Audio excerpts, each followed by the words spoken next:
everyone. We're in Lismore Speedway, as I've mentioned tonight, and it is such a great night of racing. Boxing night is like incredible. The car numbers are incredible. The racing's been incredible.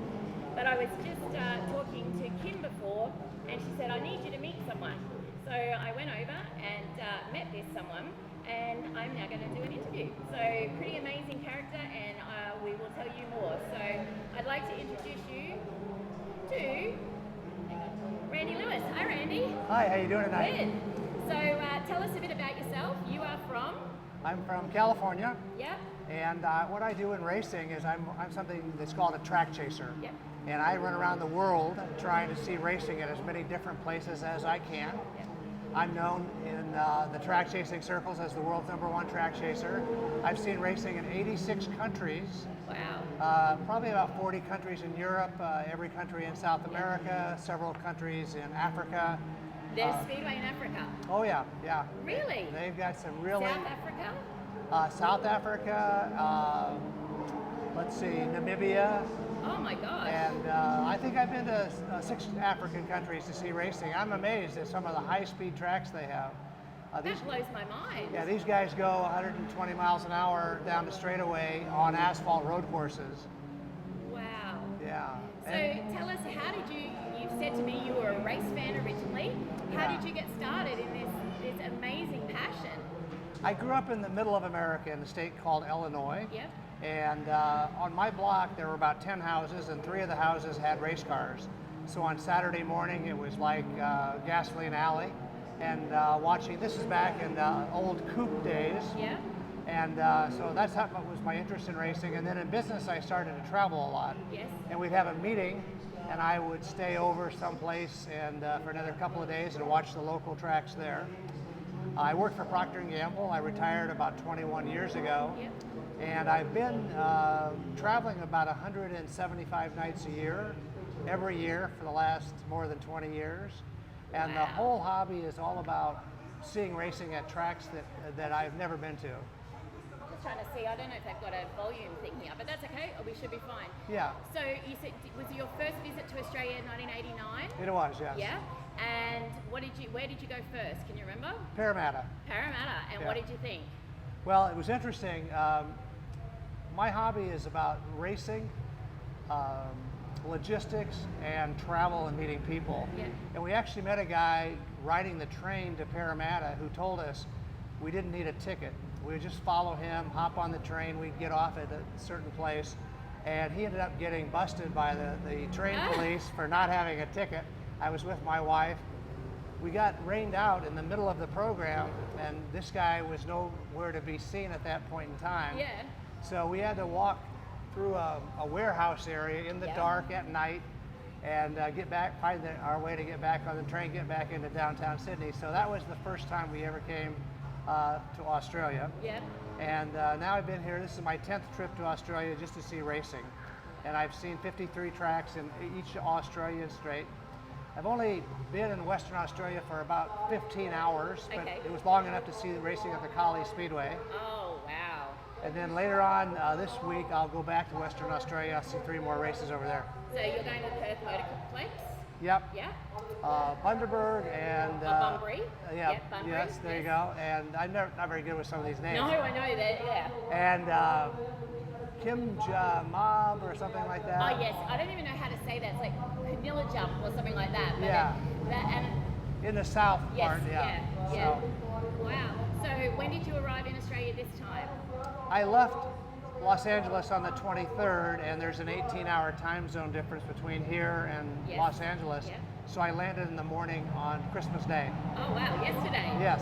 Oh, and straight to Lismore. Well, And I'm going to close that door. Give me a second.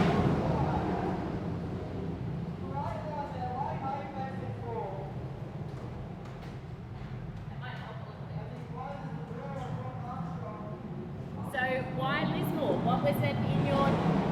We're going to struggle, the dirt modifieds are on. I'll just see if I can get that window closed. Hang on a second. Does that one close? Yeah.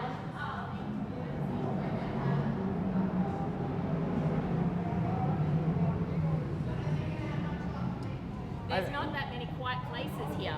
That's true. Yeah. So okay. So yeah, what was it about Lismore on your map of tracks to come to?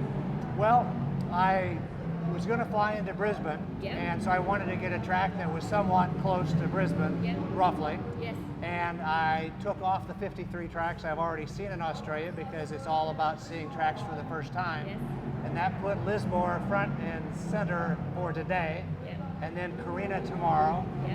and then fly over to Perth in a couple of days after that. So you're driving from here to Bundaberg, which is Carina. Yes. It's a 7-hour drive. Well, yes, I'm staying tonight in Brisbane, Oh, okay, yeah. so I think it's 4 or 5 4 and a hours. half, Yeah. yeah. Well, we were, like I said, we were meant to race there, and we were actually going to race here tonight because it's a tradition for Matt and his brothers, and then we were going to go to Bundaberg to race there tomorrow night, but the wingless aren't racing now. So, but that will be an amazing, amazing racing night up there. Just to give you an idea of my travel, Yeah.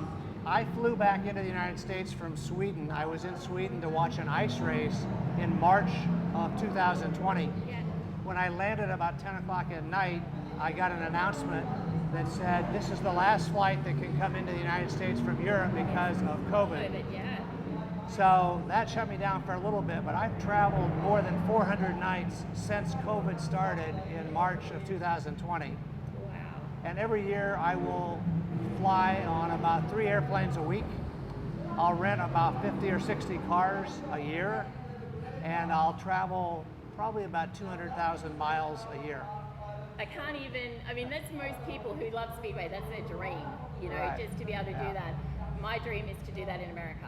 I There love you go. America, Right. but I haven't been to any racetracks there. The only thing we did, I took my son for a month. I went to Las Vegas and went to Las Vegas Motor Speedway Yes. and drove a NASCAR. Oh, That was like the closest that I got. So we definitely want to go and travel in terms of doing tracks, get a motorhome, and you know. and the tracks are probably a little closer in the United Yes. States, depending upon how it works out. Yeah. But my challenge now in America is I've seen all but about 10 Yep. of the permanent oval tracks. Yes. And there might be more than 1,000 of those. I've seen racing. Tonight is my 2,850th track, like I say, in 86 countries. And so now the challenge for me, more so in the United States, is being able to find a track I haven't been to. Yeah. And I'll spend this year, I will be about 90 days outside of the United States. I wish you were staying longer. I wish I had met you earlier. And you know, like I said, some of the race meetings that we've got coming up are absolutely incredible. And as I said, we've got a lot of Americans coming out, not only in sprint cars but in speed cars. It's amazing to see, but our numbers in Australia just keep growing and growing. Like COVID, it was interesting. We kept racing in Brisbane, but Victoria and New South Wales, they couldn't race during COVID. Okay. So we were so lucky. We were lucky to be able to do what we did, and you to travel, amazing. Yep. It's just a challenge to try to get there, make sure the weather's going to be good, because Yes. if we get rained out, the track doesn't count. Yeah. And so yeah, like I say, it's about racing, it's about travel, it's about logistics and figuring out how to get from point A to B to C without spending every last dime you have. Yes. Yeah. So, do you have something that you still want to achieve? Is there a track, an event, or an experience that you still want to achieve? I might like to go to Le Mans. Yeah. And we had thought about that last year, and I think they were having some problems with COVID, and they were telling me it wasn't going to be the full Le Mans experience. Yeah. So I thought, I don't want to go over there if it's not the real thing. Yes. So that's probably the only track of note that I haven't been to. But for me, I've been to Indianapolis and Monaco and Daytona. I would just as soon go to a small track Yeah. and be able to move around easily and see what's happening, Yes. as to go to one of those big events where you're really constrained. And I think even with F1 going to Vegas, you know, the tickets prices alone are like Yeah. $1,000, and you know F1 just seems really out of reach to most people, you know, to be able to go. But I still think dirt track racing is the best experience, value for money that you can get. Oh, absolutely. I am not a big fan of F1, but I'll go there sometimes just to get the country in. Yeah. We've seen